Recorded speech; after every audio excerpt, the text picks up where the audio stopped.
I'm standing here today in the Garden of Gethsemane, at the very base of the Mount of Olives, on the other side of the old city walls of the city of Jerusalem. And I'm just thinking how crazy it is, how much Jesus loves us.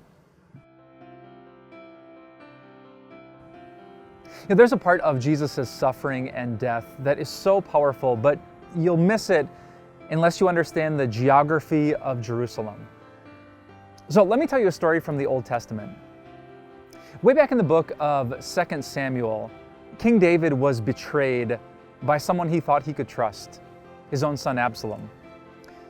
You can read the whole story if you want. His son Absalom had political ambitions. He betrayed his father, declared himself king, and David knew he was in danger. David back in those days lived in his palace just to the south, to the left of the gold dome behind me. So when he was in danger, do you know which way he ran? This way. He went down into the Kidron Valley behind me, and he started to climb up the Mount of Olives, because just on the other side of this mountain is nothing. It's a barren wilderness, a desert with caves and winding paths. It's the perfect place to run and hide, a place where no pursuing king wants to play hide and seek. Now, let me prove it to you from the book of 2 Samuel. It says, the king also crossed the Kidron Valley, and all the people moved on towards the wilderness. David continued up the Mount of Olives, weeping as he went. David was in danger, so where did he go? That way, to the wilderness. And knowing that makes me think of what happened to Jesus 2,000 years ago.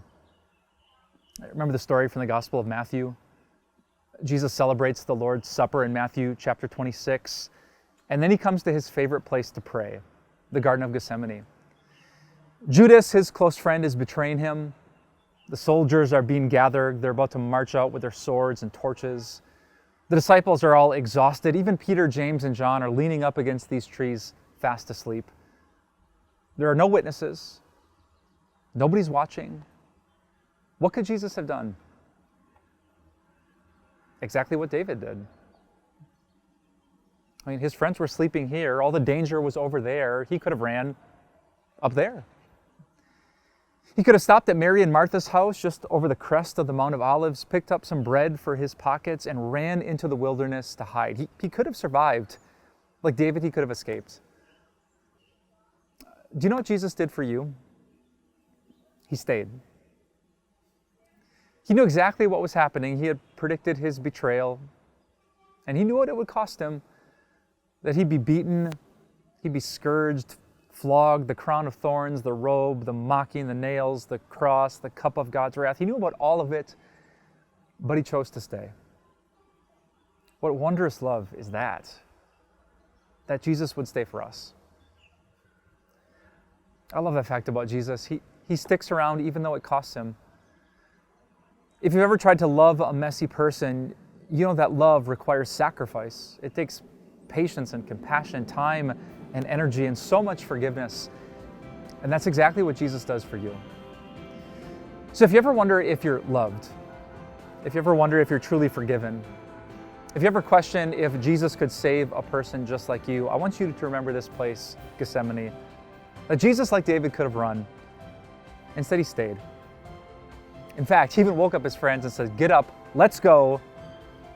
Not up there, but down there, to his cross and to your salvation. That's the good news of the gospel that God teaches us right here in the Garden of Gethsemane. Earlier this year, I got to explore Israel. I'm sitting literally in the place where Jesus' feet touched. I saw some amazing places. The old city of Jerusalem, the Garden of Gethsemane, beautiful Nazareth, and the Mount of Beatitudes, Capernaum, on the shores of the Sea of Galilee. And I can't wait to share these video devotions with you.